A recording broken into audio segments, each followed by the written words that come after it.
Aleluia, boa noite, graça e paz. Que bom que você está aqui, amém?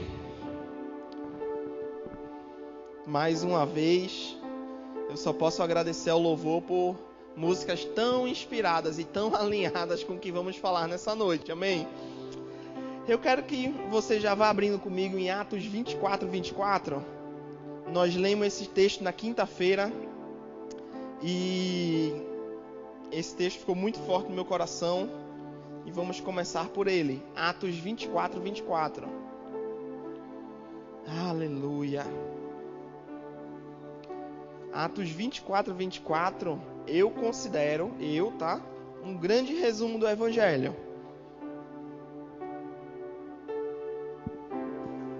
O que é o Evangelho de Deus? O que são as boas novas? Vamos ver aqui. Atos 24, vai dizer assim: passando vários dias, Félix veio com Drúxila, sua esposa que era judia, e ordenou que lhe trouxessem a Paulo, e o ouviu falar sobre a fé em Cristo Jesus. 25.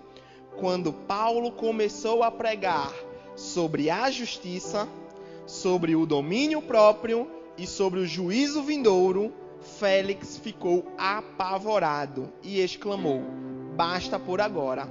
Pode retirar-te em outra ocasião mais conveniente, te mandarei chamar outra vez. Para quem não estava aqui quinta, Paulo está preso. Preso pelo quê? Por ter pregado o Evangelho. O apóstolo Paulo, São Paulo, estava preso por simplesmente pregar o Evangelho, a fé em Cristo Jesus, a ressurreição de Cristo. E um dos governantes de uma região, Félix, chama Paulo para ouvir o que Paulo tem a dizer. E Paulo vai falar sobre a justiça, o domínio próprio e o juízo. O que é a justiça? É a nossa salvação. A nossa salvação vem única e exclusivamente através de Jesus Cristo. Todos nós pecamos e por ter pecado fomos afastados de Deus. Era um preço que nós não conseguíamos pagar. E aí vem Jesus Cristo, se identifica com você e comigo, paga o preço dos nossos pecados. Nós estávamos condenados, queridos. Nosso final era viver eternamente separado de Deus. Mas vem Jesus, paga o preço do pecado e nos faz a sua justiça. 2 Coríntios 5:21 não precisa abrir, mas vai dizer que aquele que não conheceu o pecado, Jesus Cristo, Deus o fez pecado por nós, para que nele nós fôssemos a justiça de Deus. Jesus veio para essa terra como homem e não pecou, assumiu os nossos pecados naquela cruz, para que nós fôssemos feitos a justiça. O que é ser justiça? É o estado daquele que era como devia ser. O que nós éramos antes do pecado? Filhos de Deus, nascemos de Deus, tínhamos uma vida para ter comunhão com Deus. Pecamos, fomos afastados. O pecado, ele não tem comunhão com Deus, gente. E depois Paulo fala para Félix do domínio próprio. Meu Deus, dá vontade de dar umas carreiras. Domínio próprio. Você sabia que depois que eu e você se convertem, a gente tem domínio próprio? Meu Deus do céu. E isso vai sendo aperfeiçoado, amém? E a terceira coisa que ele falou foi o juízo. Se você não veio quinta, vai lá no nosso canal no YouTube, Verbo Carazinho, tá lá o áudio da mensagem, tá? Não vou falar sobre isso hoje, mas vou tocar no domínio próprio, coisa que todo cristão precisa, amém? Aleluia. Aproveita, já abre comigo lá em 2 Coríntios 5:17. 2 Coríntios 5:17.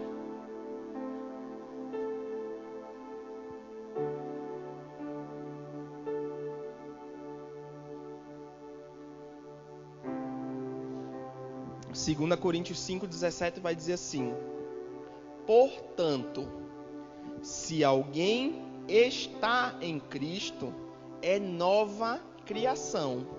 As coisas antigas já passaram, e eis que tudo se fez novo.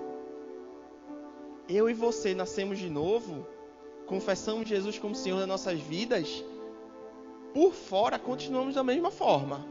Mas por dentro, nosso espírito, nosso eu verdadeiro, ele mudou. É uma nova criação.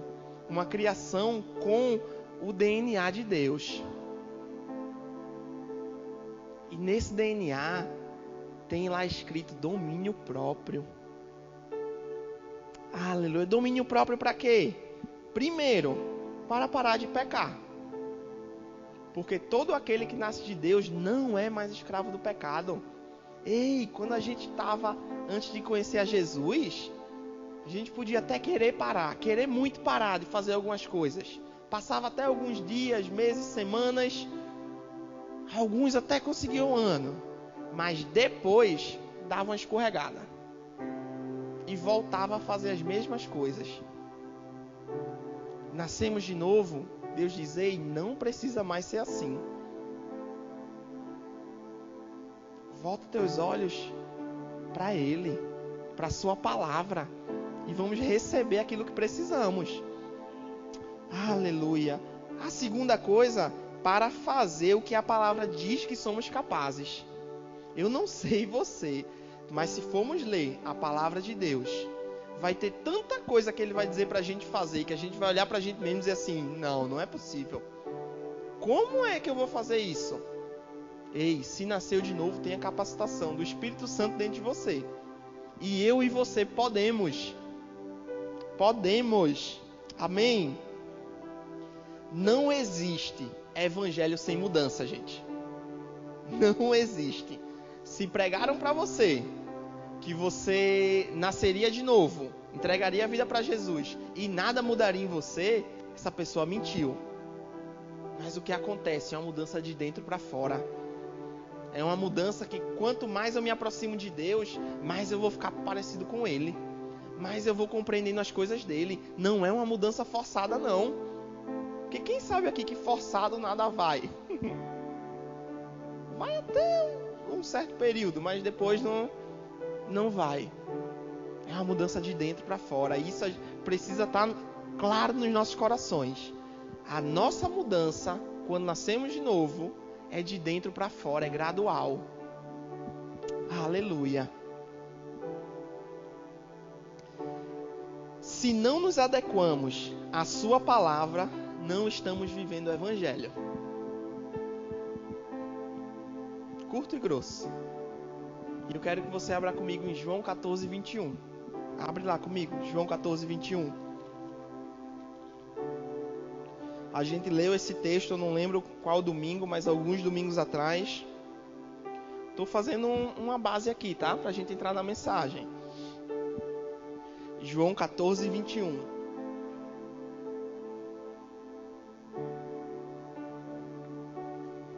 Aqui é o próprio Jesus.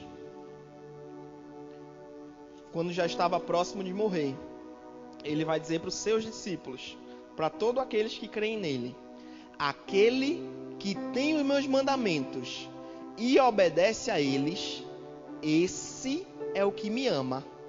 E aquele que me ama será amado por meu Pai, e eu também o amarei e me revelarei a ele.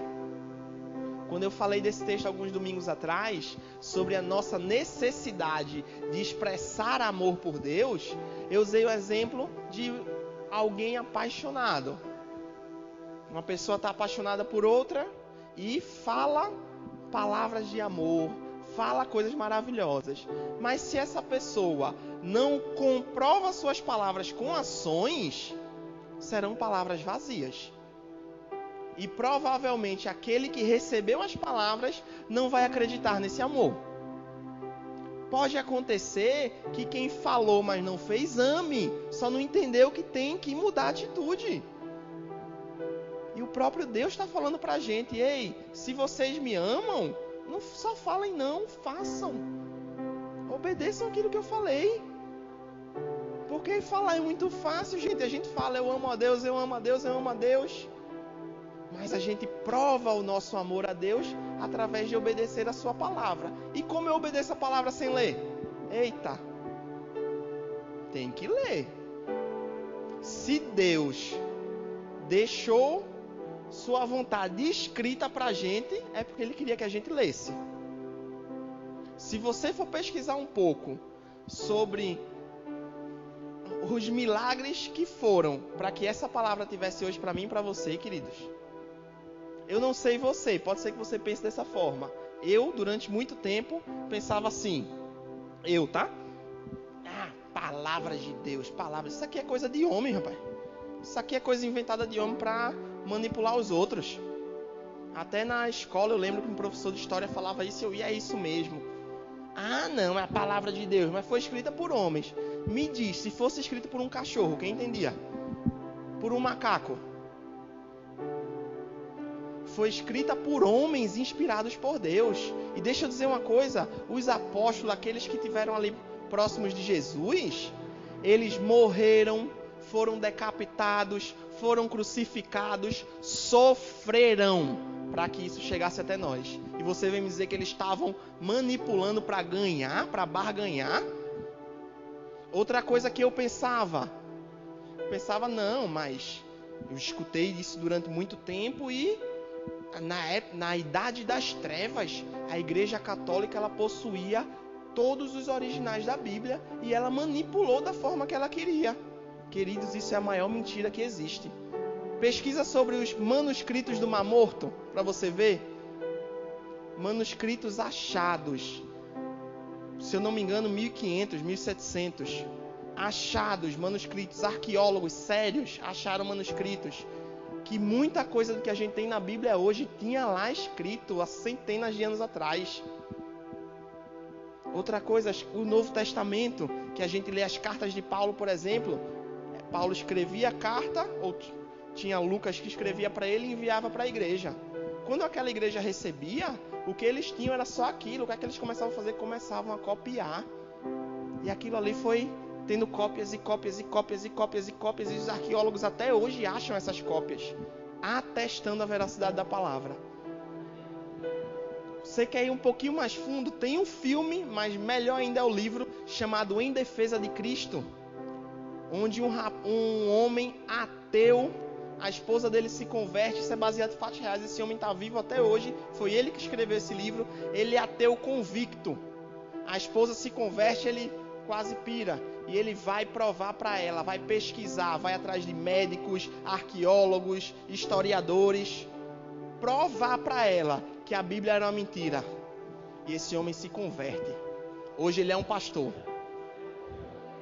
Foi muito trabalho, gente, para isso que isso chegasse até a gente e a gente deixasse de lado, guardado, ou aberto no Salmo 23 na nossa casa, cheia de poeira. Mas enfim, nada disso estava no script. Quem precisou escutar, escutou.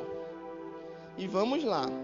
Já que a gente está falando de domínio próprio, eu quero que você abra comigo em Salmos 42:11, que foi cantado aqui no começo. Salmos 42:11.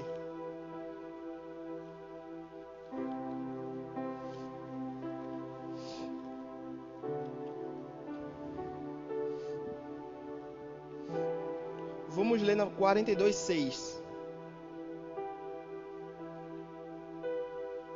Oh, Jesus, me perdoe, 42:5. Aleluia. A gente vai ler o 11 também, mas 42:5. Salmos 42:5, o salmista está falando assim: por que estás tão abatida, ó minha alma? Por que te angustias dentro de mim? Deposita a tua esperança em Deus, pois ainda o louvarei por seu livramento. Ele é o meu Salvador. Versículo 11. Por que estás assim tão triste, ó minha alma? Por que martirizas o meu ser?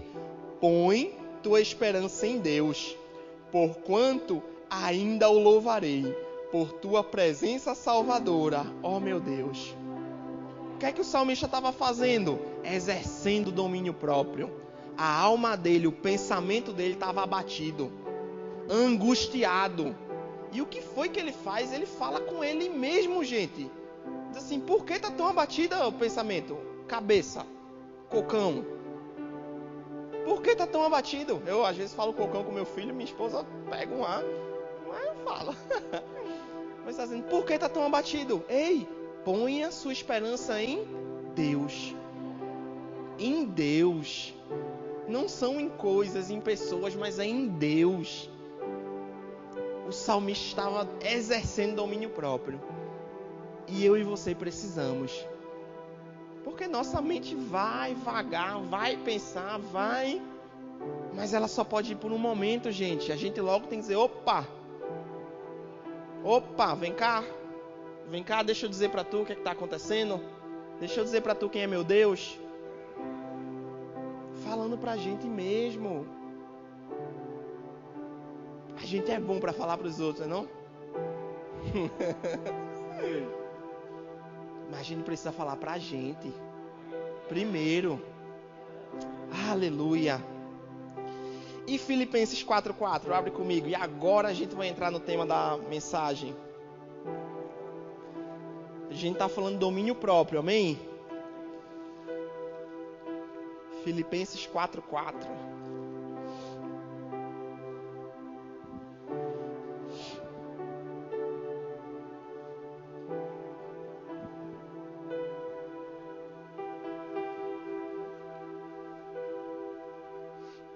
Filipenses 4:4, o apóstolo Paulo,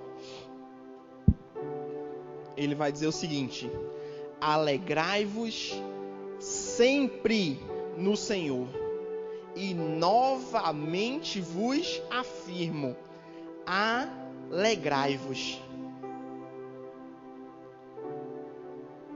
Gente, o mundo hoje, existe uma cultura de vitimismo que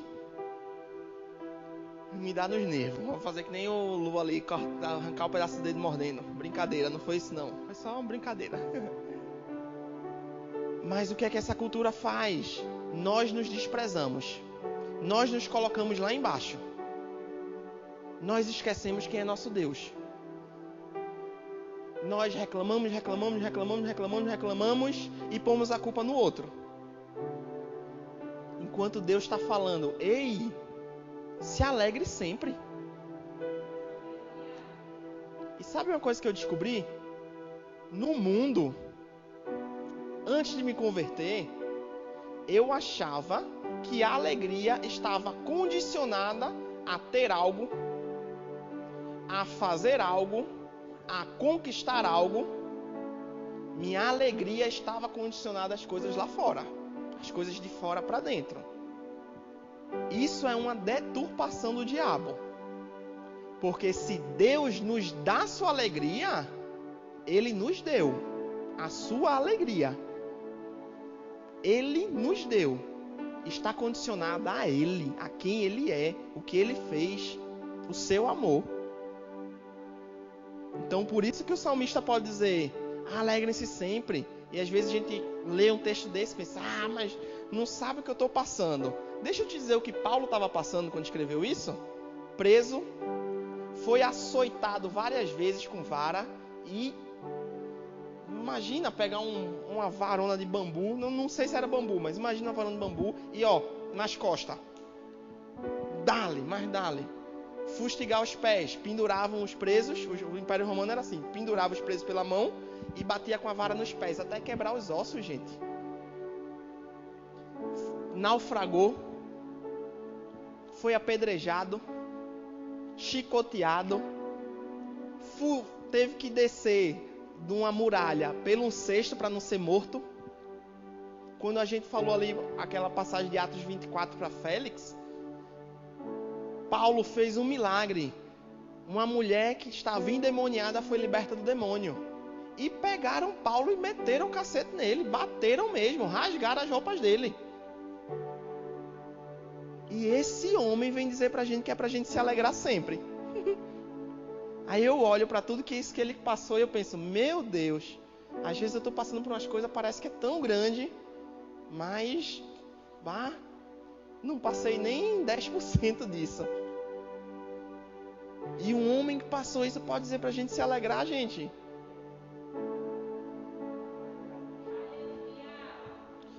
A palavra de Deus, ela deve ser um comparativo nas nossas vidas, sim. Mas não para comparar assim, dizer, minha palavra está dizendo isso, mas eu estou vivendo isso, não sei não. Não, é para a gente comparar assim, dizendo, meu Deus, eu estou vivendo dessa forma, a palavra diz que é isso que Deus tem para mim, eu vou atrás. Eu vou fazer minha parte. Eu vou ver em que parte eu não estou indo como deveria. E uma das partes é essa. O domínio próprio referente à alegria. Estar alegre é exercer o domínio próprio. Porque motivo para ficar triste e chorando tem assim, muitos. Mas motivo para ficar alegre tem muito mais. A gente que coloca o foco no lugar errado. Aleluia. Abre comigo em João 16:33. Esse versículo é maravilhoso. Eu creio que a grande maioria conhece. E só Jesus para dizer um negócio desse pra gente mesmo.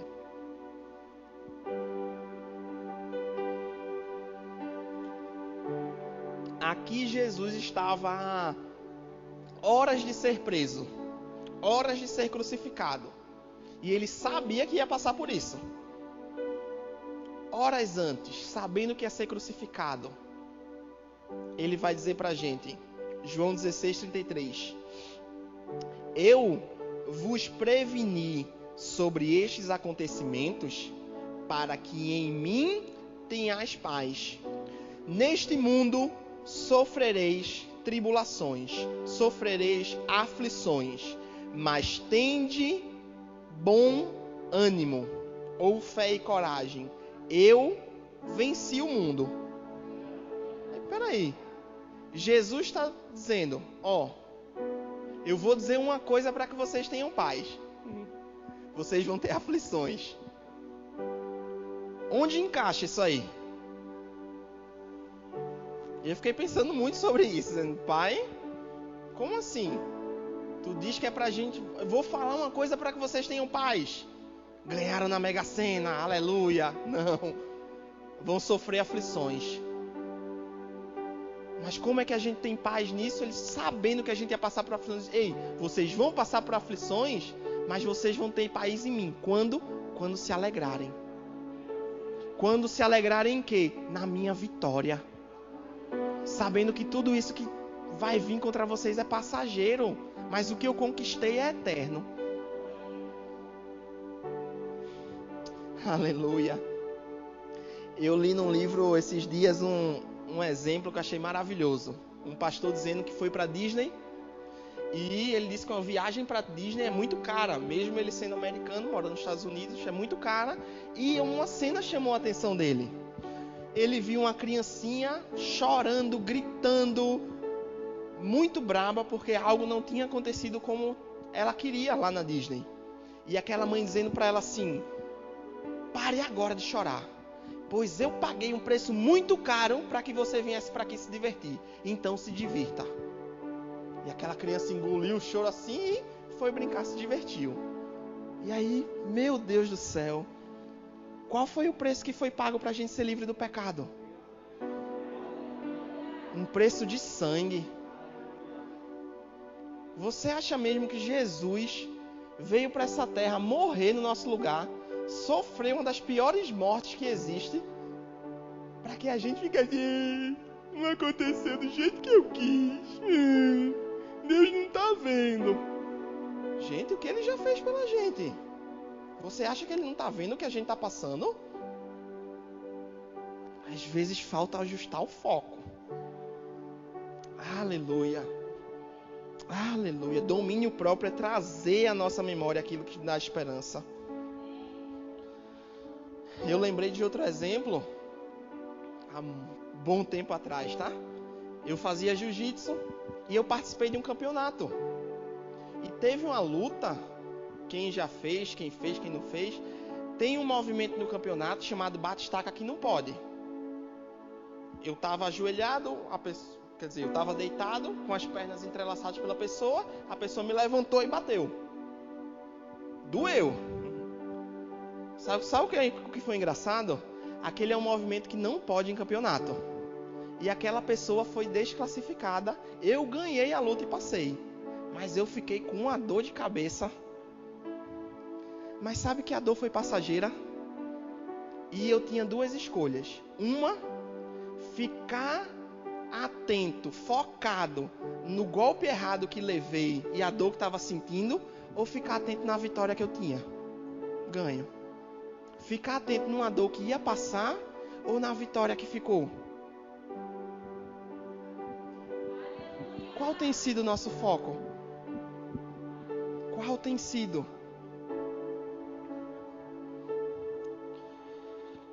A gente tem falado nesses dias, meses, sobre aceleração, sobre avanço, sobre famílias restauradas, sobre tantas coisas que Deus tem comunicado.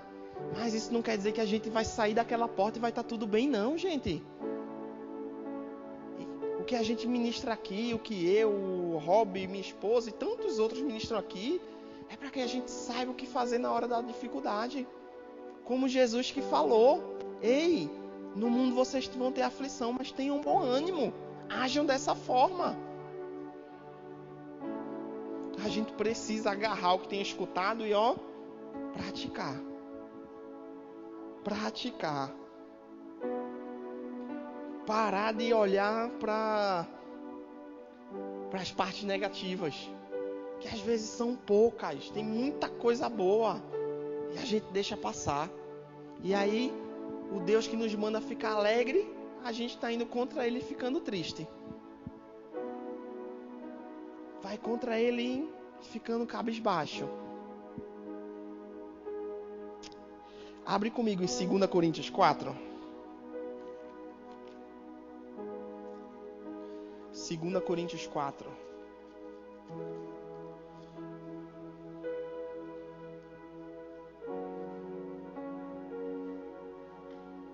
Quatro 16.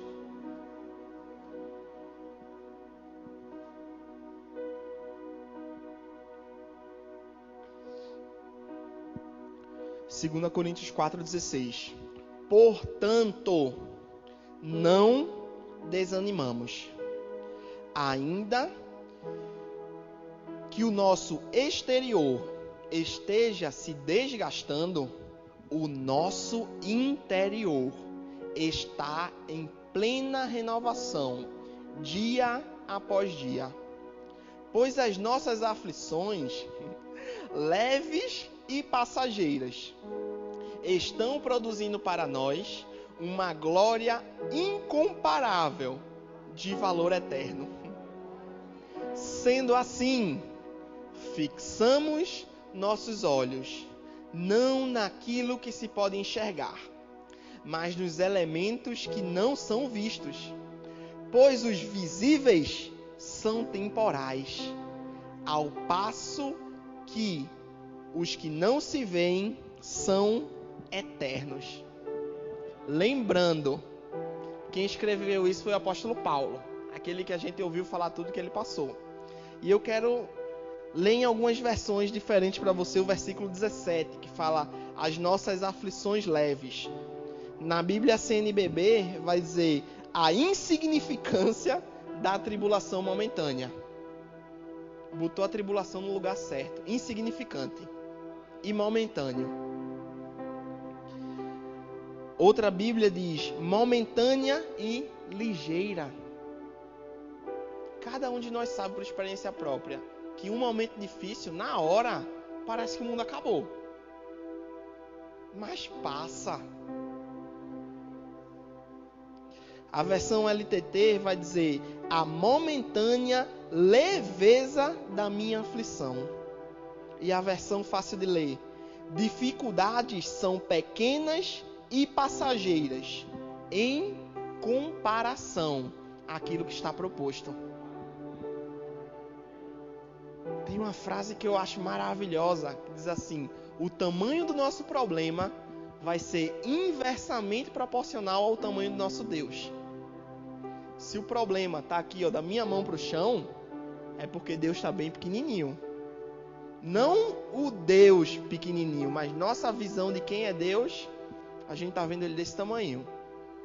Mas quando a gente começa a trazer à memória o que traz esperança, Lamentações 3:21, começa a se encher, a falar para si mesmo quem Deus é, o Todo-Poderoso, Criador dos céus e da terra, nosso Pai, aquele que não poupou nem mesmo seu Filho, como não nos dará juntamente com Ele todas as coisas?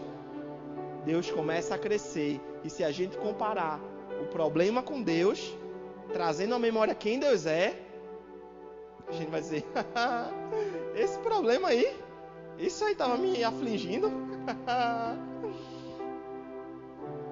Porque vai dizer que a gente não foi acostumado a chorar pela fé, como diz Eliezer. Chegar nas coisas e dizer, Pai, tu não está vendo, Pai, o que estão fazendo comigo?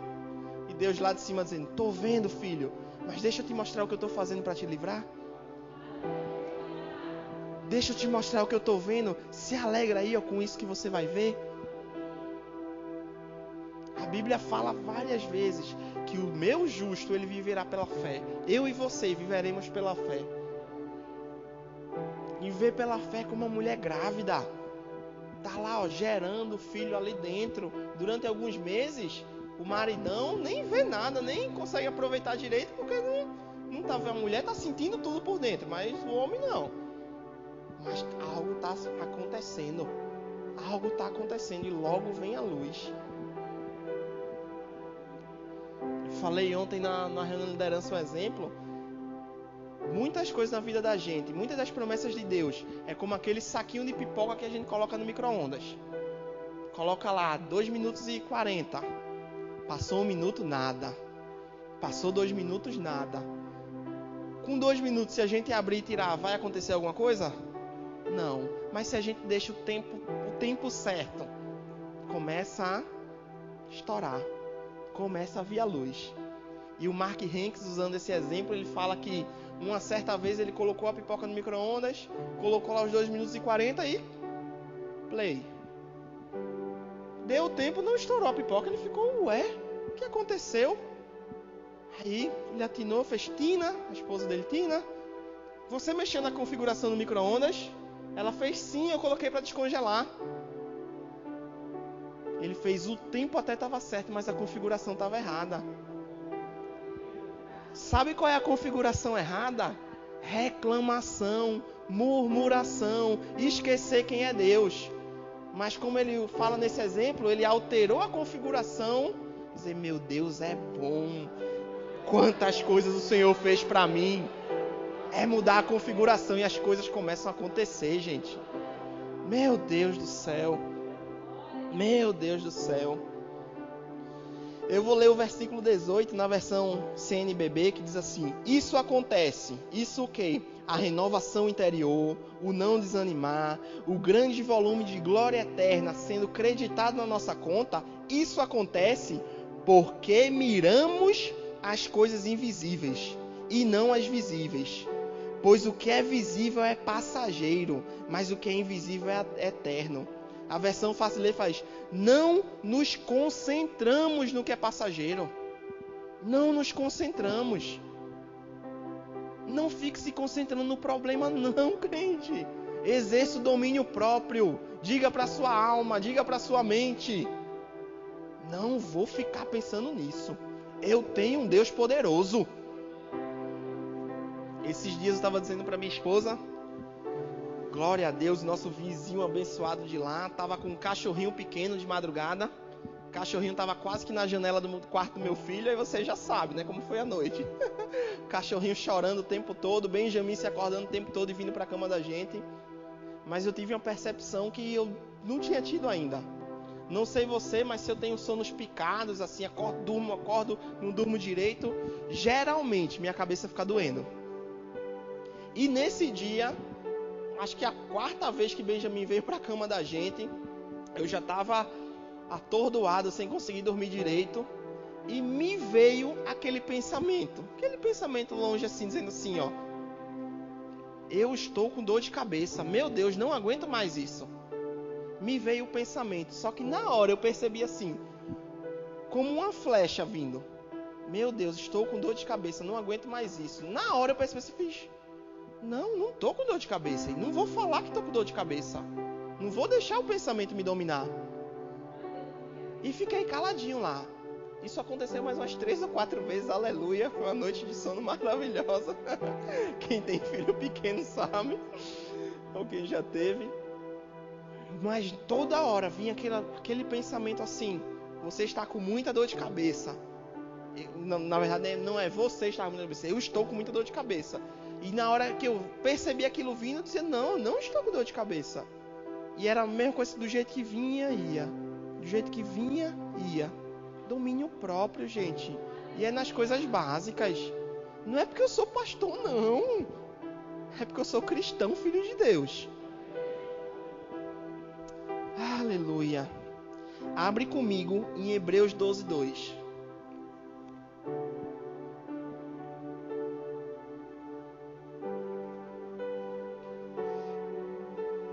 Focamos no que é eterno, não no que é passageiro.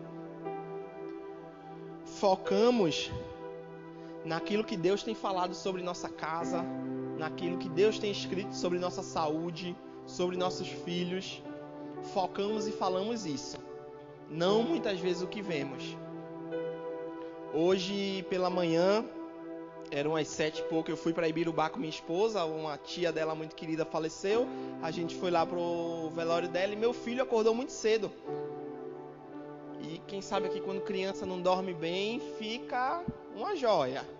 A gente não pode nem olhar. O quê? Joia preciosa, é. E ele passou a manhã assim. Ele estava muito cansado. E na hora de se despedir do meu sogro, ele não queria, até dar um empurrão. E aí a Aninha pegou ele assim. Achei muito legal. A gente se policia em fazer isso.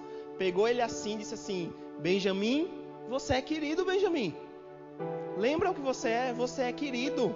Ele estava sendo querido naquela hora, gente? Não. Mas não é porque ele fez algo naquela hora que define que ele é daquele jeito, não. E nós pais precisamos ter esse cuidado. Porque muitas vezes algo que nossos filhos fazem momentaneamente, nós definimos ele por aquilo. E a criança, jovem, carrega isso o resto da vida. Vamos falar aquilo que a palavra de Deus tem dito. No nosso casamento, na nossa casa, na nossa família, no nosso emprego. Vamos dizer o que a palavra diz. Fixar no que é eterno. E Hebreus 12:2 vai dizer assim: olhando fixamente para o autor e consumador da fé, Jesus, o qual, por causa do júbilo que lhe fora proposto, suportou a cruz, desprezando a vergonha, e assentou-se à direita do trono de Deus. Eu quero ler em outras versões para você, para ficar mais claro, apesar de que esse texto já é bem claro. Mas escuta Hebreus 12:2 na versão Nova Tradução da Linguagem de hoje. Conservemos os nossos olhos fixos em Jesus, pois é por meio dele que a nossa fé começa, e é ele quem a aperfeiçoa. Jesus não deixou que a cruz fizesse com que ele desistisse. Pelo contrário, por causa da alegria que lhe foi prometida, ele não se importou com a humilhação de morrer na cruz, e agora está sentado ao lado direito do trono de Deus. Vou ler em outra versão, versão viva. Mantenham o olhar firme em Jesus, o nosso líder e orientador. Ele esteve pronto a padecer uma morte vergonhosa na cruz, por causa da alegria que sabia que depois ia ter. E agora está sentado no lugar de honra ao lado de Deus. Versão Reina Valera. Olhando para Jesus, o autor e consumador da fé, o qual, pelo gozo ou pela alegria que estava diante dele, suportou a cruz, menosprezando o opróbrio, e está assentado à destra de Deus. E na última versão, a versão LTT, atentamente olhando para o autor e completador de a nossa fé, Jesus, o qual, com os olhos no gozo, ou com os olhos na alegria que estava sendo proposta, pacientemente sofreu a cruz, a afronta, havendo ele desprezado, e à destra do trono de Deus assentou-se. Jesus é o nosso líder, nosso orientador, nosso maior exemplo. E Jesus, ele desprezou aquilo que ele estava sofrendo. Isso é um bom exemplo para a gente. Como minha esposa disse domingo passado, aqui, que um certo rapaz, ele estava passando por problema, ele ia para o quarto dele, pegava uma cadeira, colocava a cadeira, dizia assim: Satanás, senta aqui que tu vai ver eu louvar meu Deus, tu vai ver eu engrandecer meu Deus. O que é que ele estava fazendo? Desprezando o que estava passando, dizendo assim: isso que eu estou passando é muito pequeno diante do meu Deus. Pai, ainda assim te louvarei, minhas fontes estão em ti, tudo vai bem com minha alma, tudo vai bem. Eu tenho um Deus que é meu pai, é meu pastor, que cuida de mim, e tudo vai bem. Eu desprezo qualquer sofrimento, eu desprezo isso que está acontecendo no momento, porque eu sei que diante de mim está uma alegria muito maior. Eu sei que diante de mim sua palavra me protege, sua palavra me promete família bendita do Senhor, sua palavra me promete que ele veio, morreu no meu lugar, pagou o preço pela minha doença e eu sou sarado.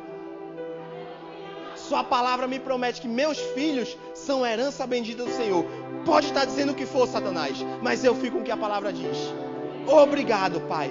Eu exerço meu domínio próprio, falo aquilo que a palavra diz e não aquilo que eu estou vendo.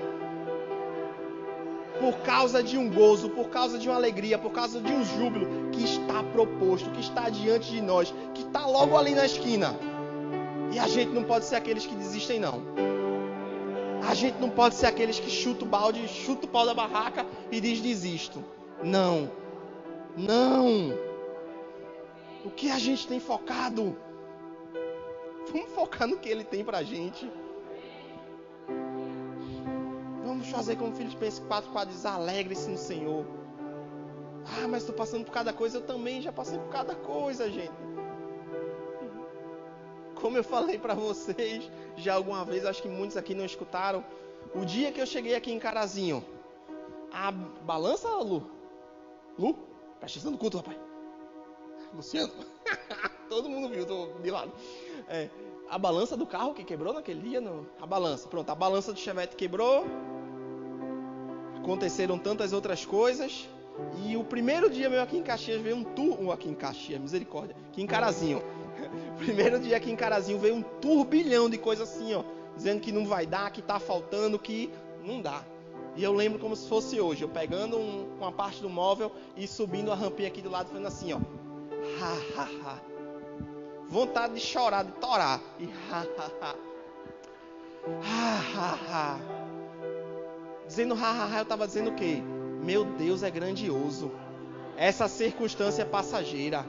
Se a palavra dele diz que é para eu me alegrar em todo tempo, eu começo, mesmo sem vontade. E daqui a pouco a paz dele, o amor dele, a alegria dele, tudo que é aquilo que ele tem proposto para mim, começa a brotar. E você começa a rir com vontade. Começa a rir com o que ele tem para você. Domínio próprio. Saber que mesmo que seus sentimentos estejam dizendo, chore, se deite, acabou. Você diz, Você está desprezando as situações. Você está desprezando as circunstâncias. E naquele dia, o dono do prédio se converte. Meu Deus do céu. Tinha coisa mais grandiosa? Mas eu tenho plena certeza, se eu tivesse focado nas coisas ruins que tinham, eu tinha deixado passar essa oportunidade de falar do amor de Deus para aquele homem. É pra gente, mas vai muito além da gente. Muito além. Aleluia. Estamos encerrando, mas abre comigo em Romanos 15, 13. Aleluia.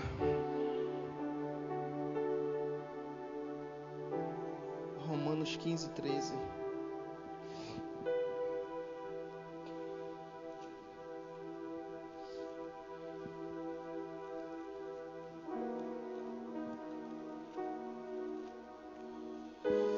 Aleluia. Vai dizer o seguinte: portanto, que o Deus da esperança vos abençoe plenamente, com toda alegria e paz, à medida da vossa fé nele, para que transbordeis de esperança, pelo poder do Espírito Santo. Eu vou ler na versão ampliada, vai dizer assim, ó: possa o Deus de sua esperança completar vocês com toda alegria e paz, em confiança, através da experiência de sua fé, que pelo seu poder do Espírito Santo você possa abundar e estar transbordando, borbulhando de dentro para fora da esperança. Deus vai nos completar com toda alegria e paz quando nós experimentarmos através da nossa fé o que Ele tem dito. Ter experiências com Deus. Eu lembro, recém-convertido, 21 anos, sentado numa cadeira numa igreja, e um pastor dizendo umas coisas e eu dizendo assim: é porque ele é pastor. Ele está falando isso que ele é pastor, ele vive isso porque ele é pastor. Eu só estou sentado aqui. Mas à medida que a gente vai tendo experiência com a palavra é pôr ela em prática. É escutar isso aqui hoje e amanhã vir um temporal contra você. E você dizer: eu vou me gloriar no Senhor. Eu vou, Pai, obrigado. Tempestade? Pode sair, que meu Pai é muito maior. E a gente colocar em prática aí. A gente coloca em prática uma coisa, às vezes pequena, e aquilo, opa, funcionou. Vem outro problema, gente. Eu sei o caminho. Pode vir, tu não vai conseguir não. Obrigado, Pai. Obrigado porque o Senhor cuida de mim. Obrigado pela nossa experiência. Colocar nossa fé em prática. Fé na palavra. Pega a palavra, pratica. Experiência, viu acontecer. A Bíblia fala: provar e ver de que eu sou bom. Prova! Prova como? A palavra está dizendo isso, está dizendo que se eu praticar vai acontecer. Pratica. Espera o tempo da pipoca estourar e você vai ver. Aleluia. Sei lá, vamos dizer que você está crendo aí para comprar uma casa de 1,5 milhão. Aí está sabendo que vai ter que trabalhar tantos anos, juntar tanto dinheiro, fazer isso, fazer aquilo. Você está se programando para conquistar a sua casa. Se você recebesse essa casa hoje, sem precisar fazer o que você pediu, qual seria a sua reação? Recebi minha casa, obrigado, Pai. Duvido. Ia se alegrar, ia pular, ia correr, ia dar uma carreira. Aí Marcos 11:24 vai dizer assim: quando você orar, se você crê que recebeu, é seu. A fé traz à existência aquilo que não vemos como se fosse hoje. Se você recebesse hoje, você ia se alegrar. Então, se a Bíblia diz que se a gente orar, vai receber, se alegra agora. Agradece a Deus agora. Obrigado, Pai, porque eu orei. E tua palavra diz que tu escuta minhas orações. Muita coisa pode ser que eu não sei como vai acontecer, mas eu decido confiar no Senhor. Obrigado, Pai. Tá no seu devocional? Tem suas metas para cumprir? Se não tiver meta, pelo amor de Deus, tenha. Tem coisas para fazer e tal. Já bota diante de Deus, já ora. Obrigado, Pai. Obrigado porque essa semana vai ser sobrenatural. Obrigado, Pai. Obrigado porque as coisas que eu estou esperando vão acontecer, Pai. Pai, muito obrigado. Pai, eu me alegro porque sei que o Senhor é fiel e vai acontecer. Se alegrar. Se alegrar quando tem é muito fácil. Conheço uma mulher um homem que se converteu, a mulher não se converteu e ele ia para a igreja. E os dias que ele tinha em casa, assim, devocional dele, ele sozinho, ele começava: pai, obrigado, pai, minha esposa vai estar na igreja, minha esposa vai se converter, pai, obrigado. Ele começava a festejar, como se ele estivesse vendo ela se convertendo naquela hora. Começava a festejar. Depois de um bom tempo, mulher de coração duro, depois de um bom tempo, ela se converte. E ela se converte e tá todo mundo lá: glória a Deus, aleluia. E ele: obrigado, pai. Aí chegava pra ele: cara, tua mulher se converteu e tu tá aí assim. Ele: você não sabe quantas vezes eu já pulei, já ri, já me alegrei. Você não sabe quantas vezes. Isso é fé, gente. É exercer o domínio próprio. Não deixe o espírito, a opressão de miséria que tem nessa terra lhe botar para baixo e dizer que você não consegue. Aleluia. Aleluia. Aleluia. Para encerrar, abre comigo em 1 Tessalonicenses 1:6. Aleluia. Existe uma alegria proposta. Existe uma promessa de Deus para a nossa vida proposta. Que façamos que nem Cristo, desprezamos o que pode estar vindo contra nós. Desprezando os problemas. Como? Agradecendo ao Senhor porque Ele tem feito.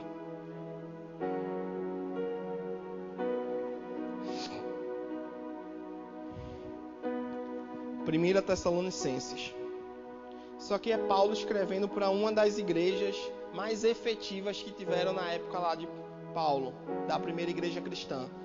Uma das igrejas que mais fez a diferença naquela época.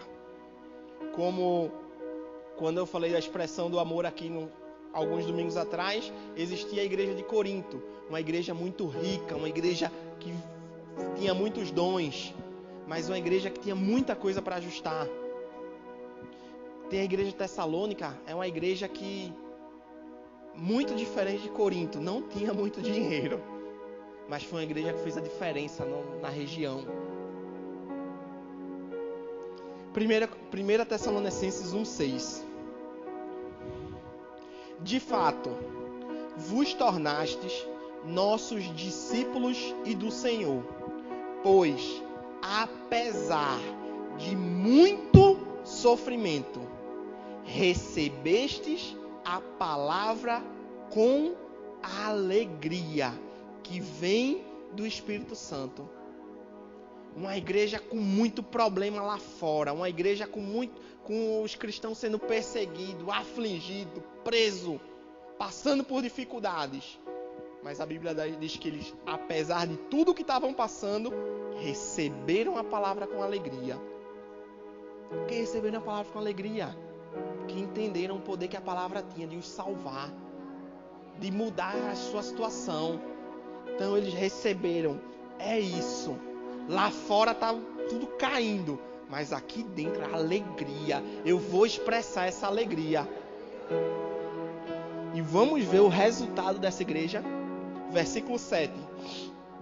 Dessa forma, por ter recebido a palavra com alegria em meio a sofrimento, dessa forma vos tornastes o padrão de fé para todos os crentes que estão na Macedônia e na Acaia. Porquanto, a partir de vós, não somente a palavra do Senhor foi proclamada na Macedônia e na Acaia, mas também a vossa fé em Deus tornou-se conhecida em todos os lugares, a ponto de não ser necessário que acrescentemos mais nada a isso, porque todos eles relatam de que maneira fomos recebidos por vós e de que maneira vos convertestes dos ídolos a Deus para servires ao Deus vivo e verdadeiro, enquanto aguardais do céu seu Filho, a quem ele ressuscitou dentre os mortos, Jesus, que nos livrará da ira que certamente virá. Uma igreja que não tinha recursos, uma igreja que estava sofrendo muito. A palavra se propagou por toda aquela região. Por quê? Porque eles receberam ela com alegria. E por ter recebido com alegria, eles colocaram sua fé em prática. A ponto de Paulo chegar nesse lugar e dizer: eu não preciso nem acrescentar mais nada. Eu não preciso nem pregar mais o evangelho para eles. Esse pessoal entendeu, replicou o que entendeu. O pessoal que pegou da mesma forma, replicou. E uma região foi transformada. Pelo choro daqueles crentes? Não, pela alegria. Pela expressão de alegria. Eu e você temos um dever de reconciliar o mundo com Deus. Temos um dever.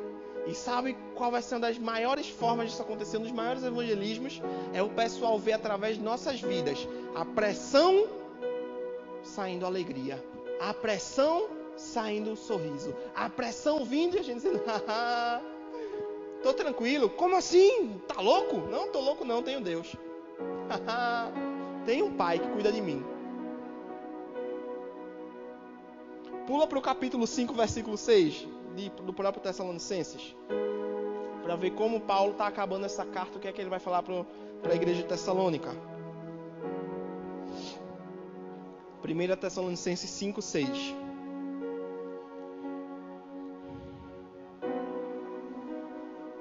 Oxe.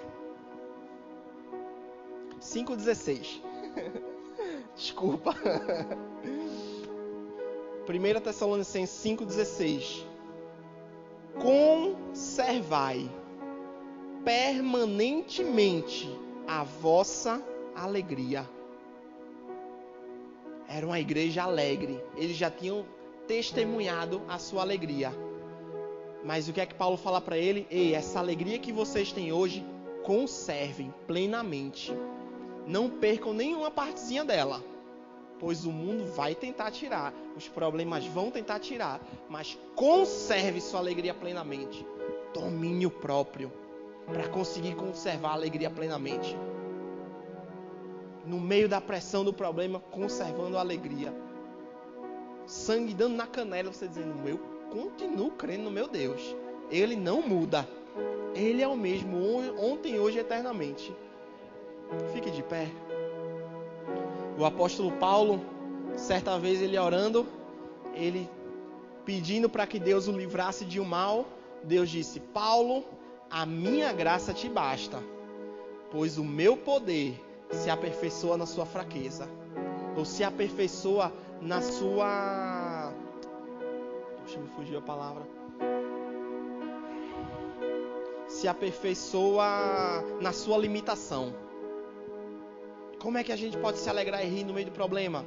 É sabendo: ei, eu sou limitado e sozinho não ia conseguir resolver isso. Mas eu tenho um pai que está cuidando de mim. Eu tenho um pai que pega cada uma dessas limitações minhas, diz assim: filho, é mais uma oportunidade para eu mostrar que eu sou Deus. É mais uma oportunidade para você provar e ver que eu sou bom. Aleluia. Canta aquela Tudo Vai Bem. Aí esse é aquele momento que a gente vai praticar. Vai fechar o olho, esquecer quem está do lado. Esquecer quem está do lado e declarar, e se alegrar, e falar aquilo que a palavra de Deus diz.